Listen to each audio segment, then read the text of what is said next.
Hi everyone, welcome back to episode 5 of Open Mic. Today's guest is Coach Micky Romero and Conor Miller. First off, I want to thank our sponsors, Go Primal, who provides all the supplements needs for this team, for this season's team. Guys, congratulations. You guys are 2-0. Man, how you guys feel?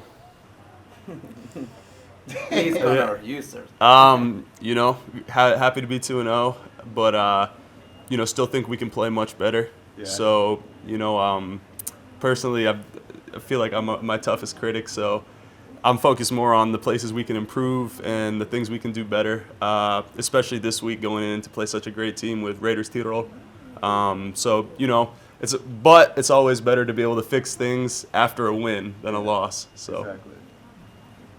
Exactly. The energy is great in the team. When you have 2 wins in a row at the beginning of the season, you feel great. No, it's tougher started with a loss at the beginning of the season, but we're okay, and we are trying to improve every day. We are watching a lot of film with all the players, with the offensive coaching staff, and we are trying to be a better team, a better offense every day. I want to apologize because Coach Micky Romero is our offensive coordinator, and of course Conor Miller is the starting quarterback. Everyone has a job on the team. For a team to be successful, everyone needs to do their job. My job is mostly on the backside of things. I'm ticket salesman, parking lot security, valet parking guy, all the above. but seriously, in our office, Coach, and Conor, you don't know this, but in our office, there's a printed out piece of paper, and on it shows the preseason rankings and what the professional critics had us finishing the year. I see it every day, and if you guys don't know what those critics had us going, I advise you guys to check it out. But every day I see that in the office, and that motivates me to do my job better, so you guys can do your job better. My question is, what motivates you guys every week? For me, it's my teammates. My teammates, 100%. Teammates in this whole organization, really, like, you're over here across the world. Coach Micky's here from Mexico. We have so many guys from so many places who could be doing other things, but, they choose to be here to be a part of the Dragons organization. And, take, for example, someone like Pere, who helps us with our equipment, our uniforms, anything we need. I want to make sure that I'm the most prepared and I'm working hard so that Pere can feel gratified to feel a win. And, going down the line, Shira, the trainer, Carlos, the trainer, the people who give us water, just Bart, the GM, Coach Bly, all the coaches, all the players. And that's my motivation is, to make their sacrifices and to make their contributions worth it. So it would be really selfish of me not to be prepared and not to give the best that I have with all these people who are doing the same. For me, it's my family. It's a great effort for all my family, my little kid, for my wife, trying to be here out of Mexico. But when I talk with my wife and with my kid about this opportunity, it's a dream being here. So when I talk about this coming to Spain, was if you want to be there, make it count. So for me, it's every day I wake up and be ready to have a fuel, my energy, to be ready and work so hard so we can return to Mexico and have a great feeling because it work it. Okay. Family is definitely important, and of course we feel like a family here in Barcelona. And every day after practice, we break. Instead of saying Dragons on 3, we say family on 3. So family is very important. Coach Micky, since this is your first time, as offensive coordinator, this is your first time on the show as well. Can you give the viewers a little background on yourself? Yeah, of course.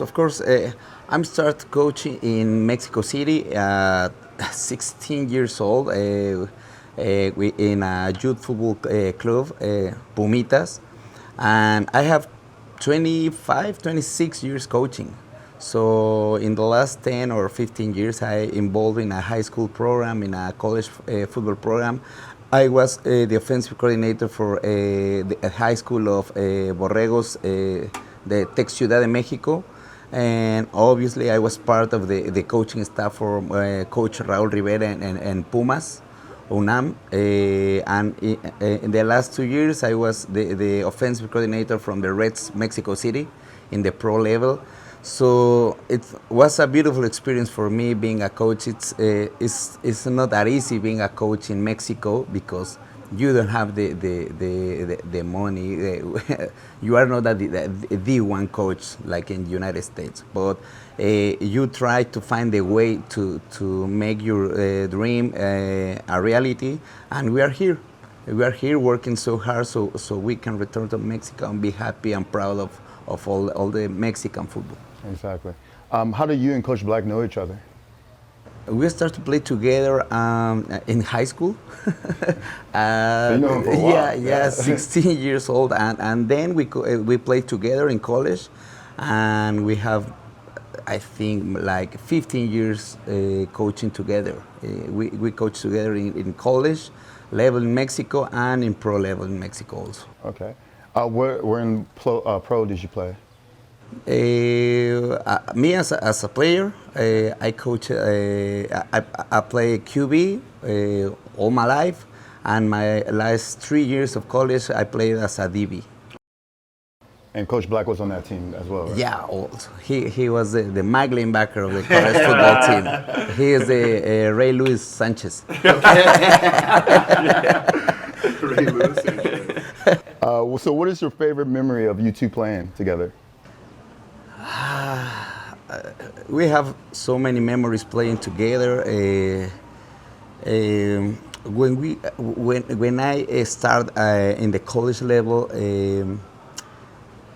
we were the worst team in Mexico, the worst team, and we worked so hard to get a national championship in my last year.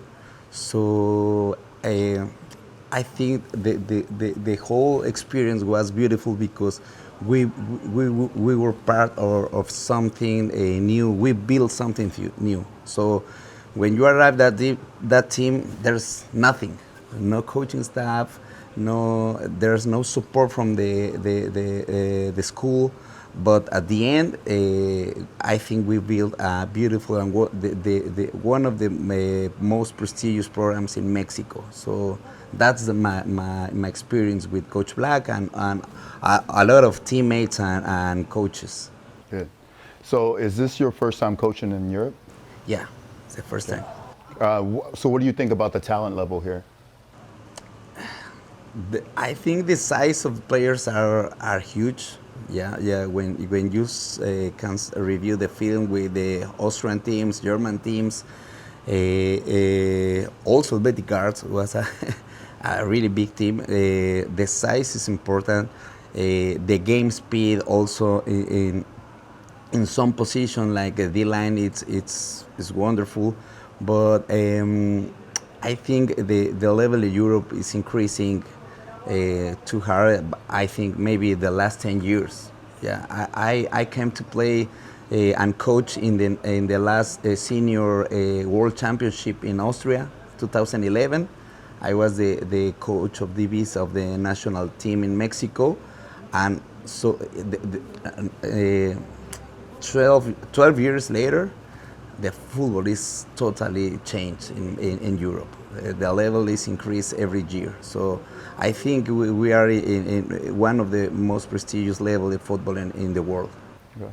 Do you see the European League becoming successful like the the CFL and the XFL and etc.? I think there's a lot of football in all the countries right here in Europe. So there's people to love the football. If you can see the attendance to the games in the last week, I think there are customers for this product. Market, yeah. There's a market for this product like the ELF. So I think there's coming good news for the ELF for the next years.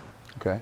So what is it going to take for the European League to make that next jump, to be on that level? Invest on the most important things. So invest on infrastructure so you can have like here in this organization, a great facility to train, to work hard, give the players the best conditions ever, so they can involve in a professional way, so they can trust in the league, and also for the coaching staff and for all the front office people.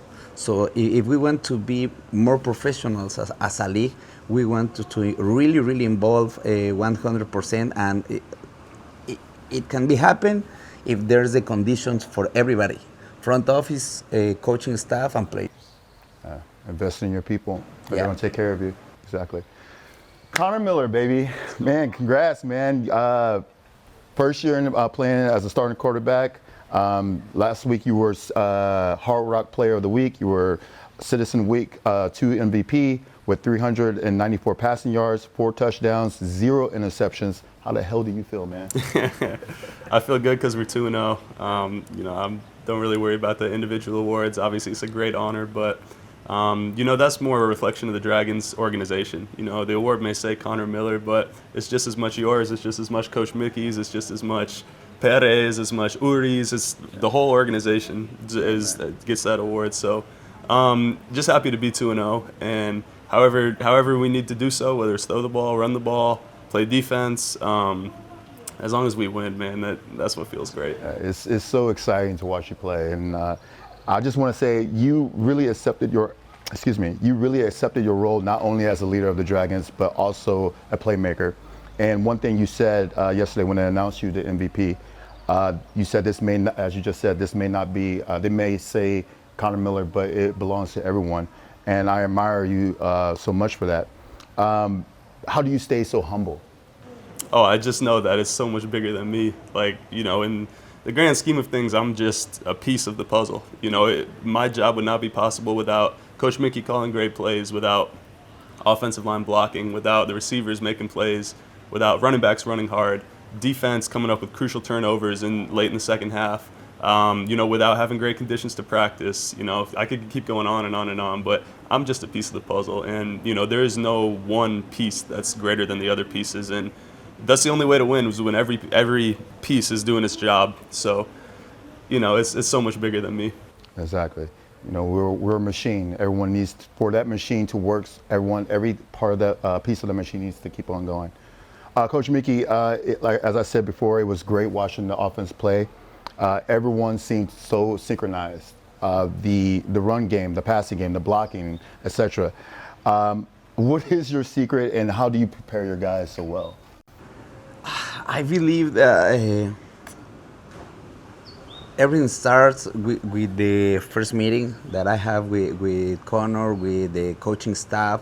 So I think the most important part is connection. So the first time I interviewed Conor Miller to take the decision of have our starter QB, I feel a connection with him. I really felt that he's the most humble guy I ever met for playing in that position. You know, the QBs are not too humble, but he is, and he's a great teammate, great leadership. He's a hard worker. He has a great work ethic. Like we talked a few minutes ago, some players they think they are professional players, but they not make the things that we need to or we expect as a coaches. So Conor is really a professional player. He always has his notebook, take notes, put attention. We're watching film.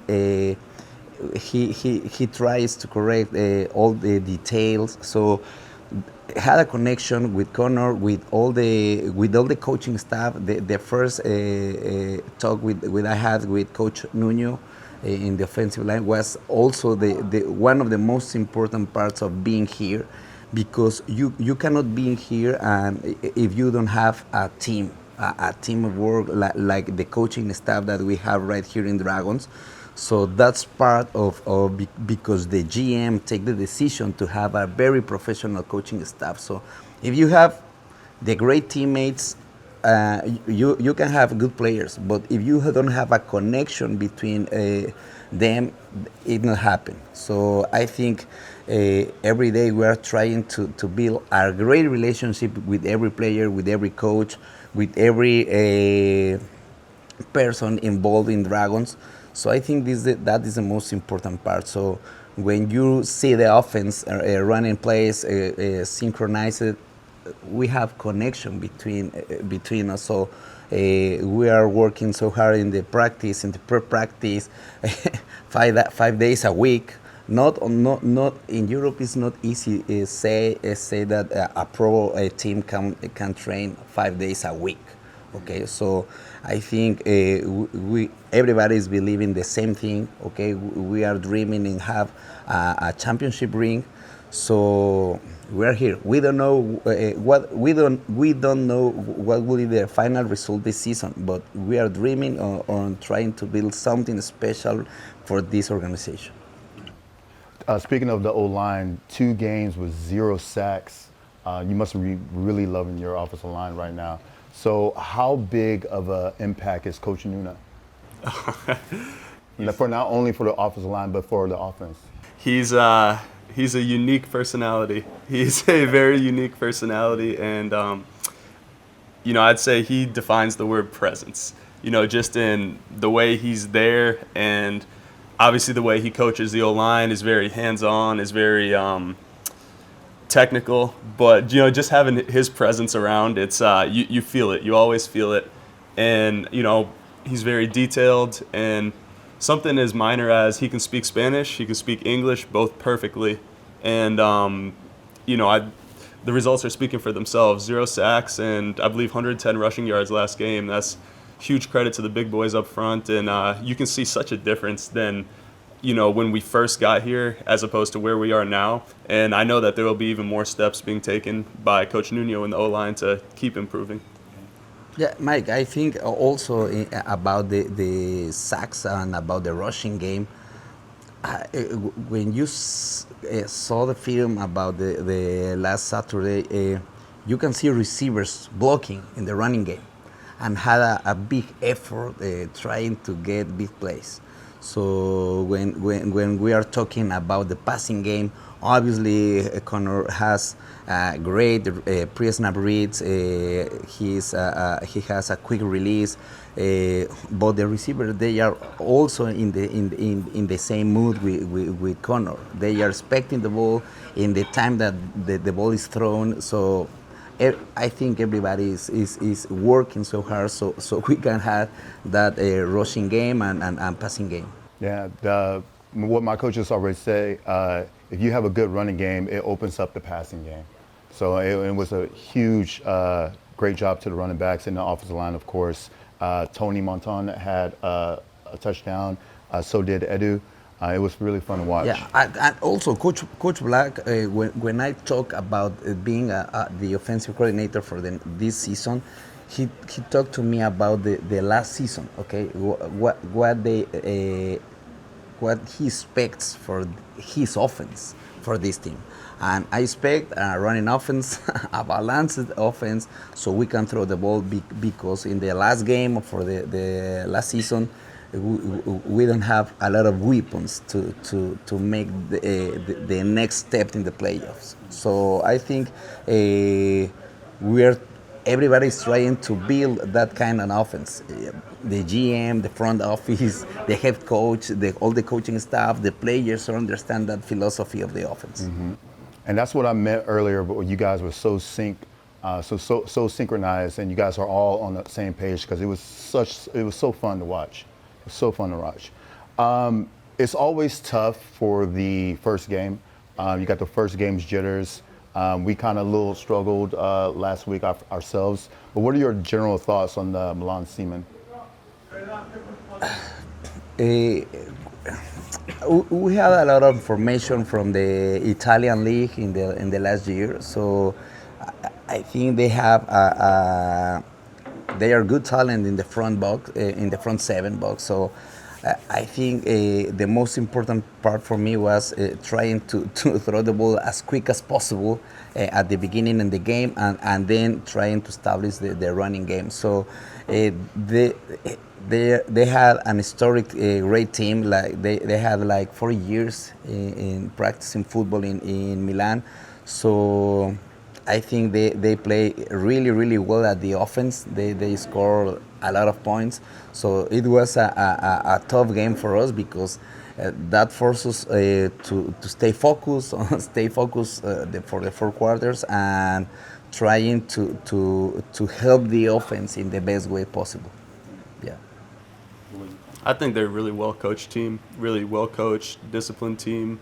As I said, Coach Picorni, their head coach, is a great coach. I battled him in Austria as well when he was the head coach of the Danube Dragons. But, Luke Zaradka, their quarterback's a great leader. He's won championships after championships over there. Big guy. He's huge. And, local guy, or he lives now in Milan year-round, so he's with his guys all year, and they have a great connection. And defensively, they're very multiple. They can play 3 down, 4 down, 5 down, mix up their coverage as well. They're fast, they move around well, and they like to hit. So it's like you said, the first game jitters, and I feel very thankful we escaped with a win because that's a good football team. Yeah, they're going to do well this season, and they got Surge this weekend, so that should be a good game.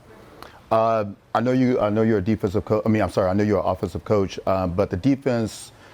I was taught in college and NFL, if you have two or more turnovers in a game, you have around 85% chance of winning that game. The defense had 3 turnovers.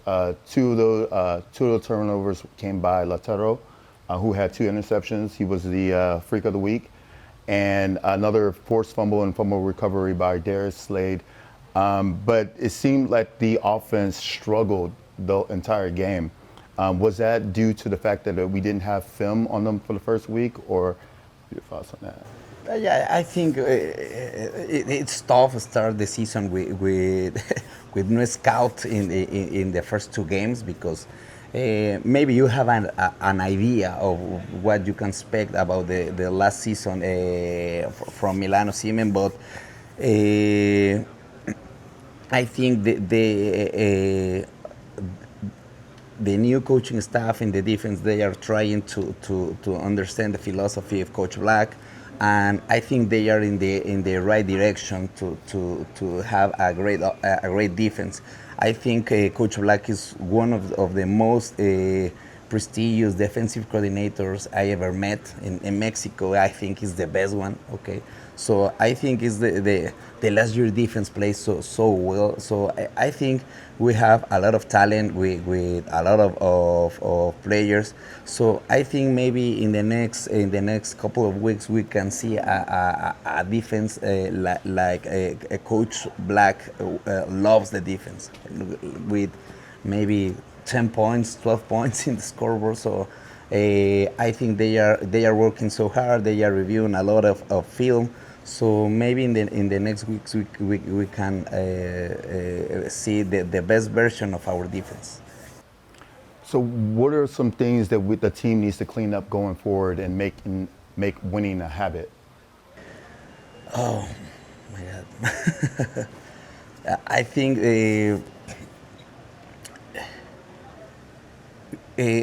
Like Coach Black says, you have to be clear about what do you want about this season, about the team, and take the decision and respect your dreams or what do you want to accomplish in the season. So I think the team is fully committed to being part or something great in this season. So when you have a team like that, everything is easy. I just think we need to, focus on execution, focus on our details. When we play championship level teams like the Raiders this week, the Stuttgart Surge, the old Schwäbisch Hall Stuttgart Surge, and as our schedule keeps going, it's going to be little details that determine wins and losses. So just making sure we clean up the details and execute better. Yeah, and have consistency. Sure. Yeah. So what are the biggest challenges going in this weekend playing the Raiders? This will be my third time in my life playing against Raiders Tirol, and they're gonna be really strong up front. They have Lucky Agbovoen, in my opinion, one of the best linebackers in the whole league. Secondary, they have two Americans in their secondary who are both athletic, really good players who I've seen on film so far in these two games. And then Vincent Muller, he plays safety. He can come down into the box, and he's kind of their captain back there, kind of points guys in the right direction. He's been with the Raiders forever, and really smart, really intelligent player. So, for us, just making sure that we're precise in our reads, precise in our details, because they're not going to give anything to us. This is a very well-coached team. Coach Kevin Herron's a great coach.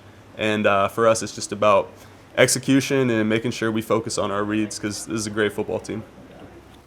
And I think you just answered my next question. Who's the biggest threat on the Raiders defense? All of them. All of them, man. They got a lot of dudes over there. Their D-line, I believe they have two guys in the top 5 in sacks on their D-line. And then number 1, number 3. Yeah. So 2 in the top 3. So definitely going to have to make sure we're technically sound up front, and I'm making sure that I have us in the right protections. And like I said, Lucky's a freak, and yeah, they got guys all over, man, all of them. It's hard to point out just one. So what position needs to stand out the most this weekend? Offense and defense. Yeah, for like all the season, for me it's the important that our offensive line really they will have a great matchup against the D line. So it's a game where we really expect this game, because we want to see where we are as a football team. Because we think Raiders Tirol are always a contenders in the European Football League. So we are trying to beat them. So because we want to know what kind of team we are now. Okay, so and in the defense, I think maybe if you review the last game, maybe our DBs they need to work in again rebuild the confidence about the next game. But right now we have a scout from the Raiders still, so that's part. I think it's easier for them. It's a powerful offense, obviously Raiders still also. If we can stop the big plays from their offense, maybe we have a chances to win the game. I think the offensive line is very important. Also, the defensive line. I saw Coach Chase, during the game and also during the meeting, watching the film, and he looked a little upset. I'm not sure if the D line is producing as much as we have a solid D line, but are they producing as much as for his what's the thought? For his intentions for them to produce. But I do think that going in this game, I think, of course, the offensive line has to protect you. But also, with that being said, the defensive line also needs to put pressure on the quarterback, making sure that he feels uncomfortable and get sacks and making him make mistakes, throwing those interceptions. Conor, the last time you were on the show, you were with Austin Duke, and unfortunately, him and the organization parted ways. But now you have, two of the best receivers in the league, Theo and Josh. You also have other weapons like Jordy, Raul, and you also have Mel too. What are your thoughts on Bart and his ability to put together a team?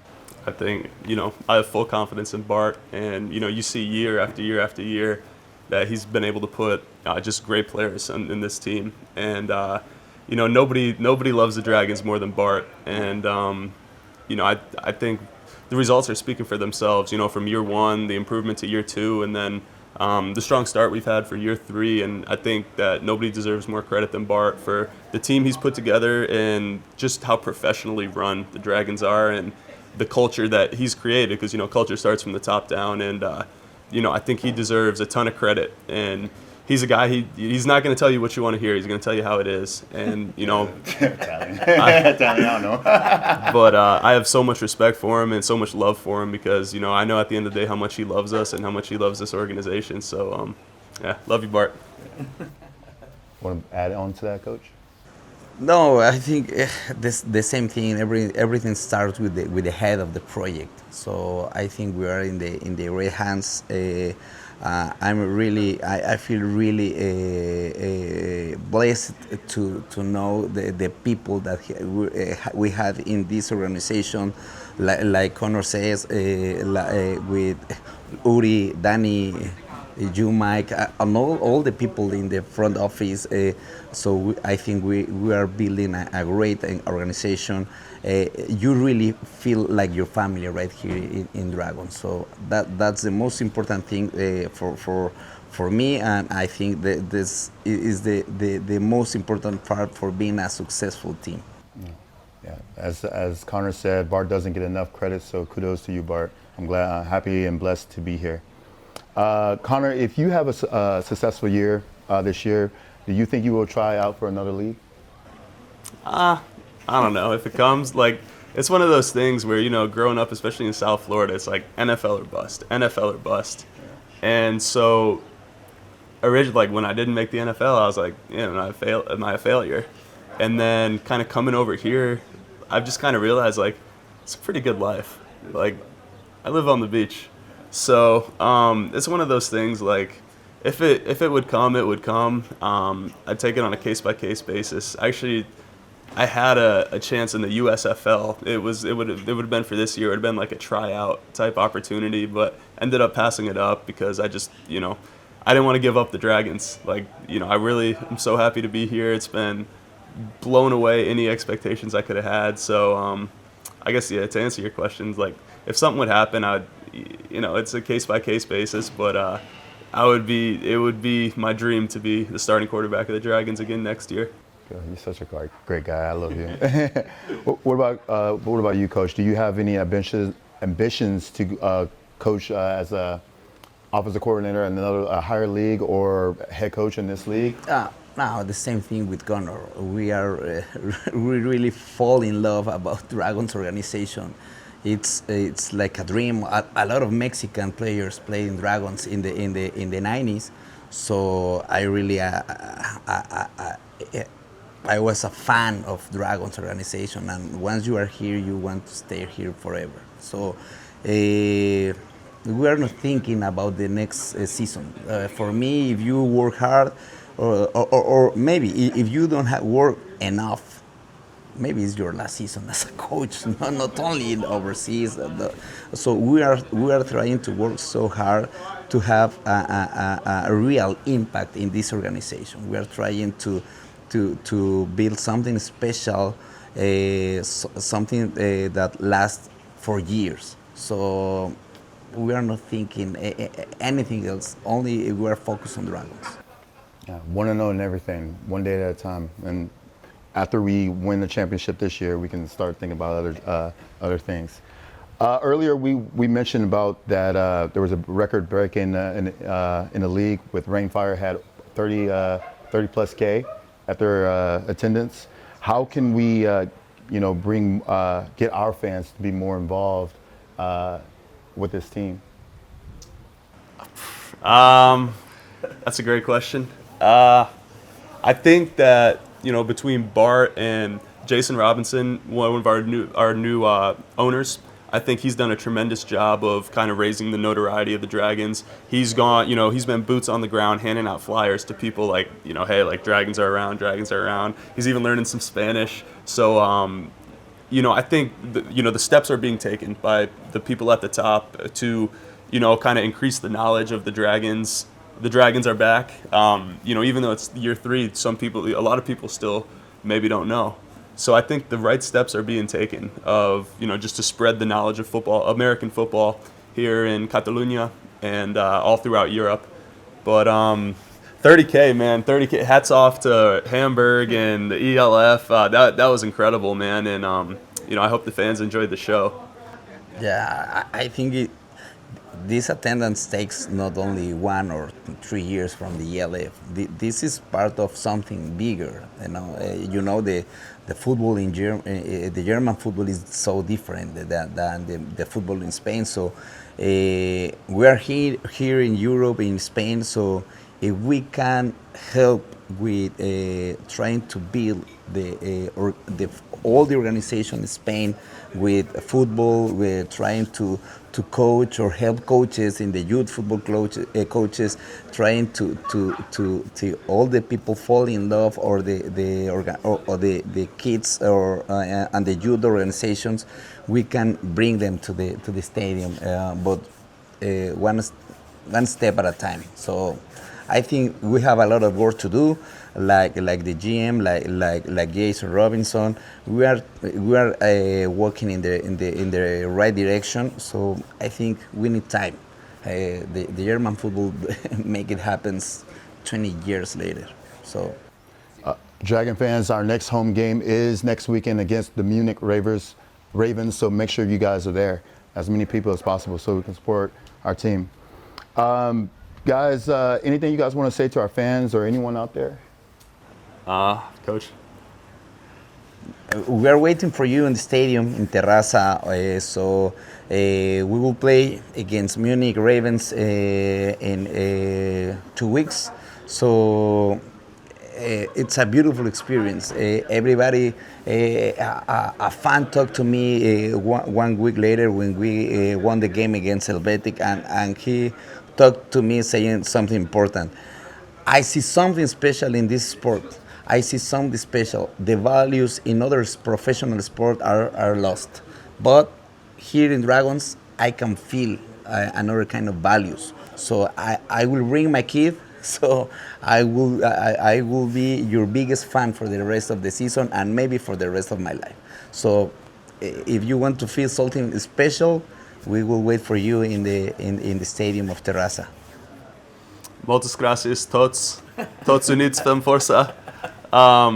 Estamos muy emocionados a veros en Terraza a la próxima partido, y muchas mercedes y muchas gracias por todo el support, y Forza Dragons. I just want to say happy birthday to Jordi Bugrani, he just turned 31 yesterday. So happy birthday to you, Jordi. Guys, good luck this weekend. Everyone is rooting for you guys. I'm rooting for you guys. This whole organization is, and I wish you guys the very best. Thank you. Thank you, brother. Thanks, Coach. Thank you very much. Yes, sir.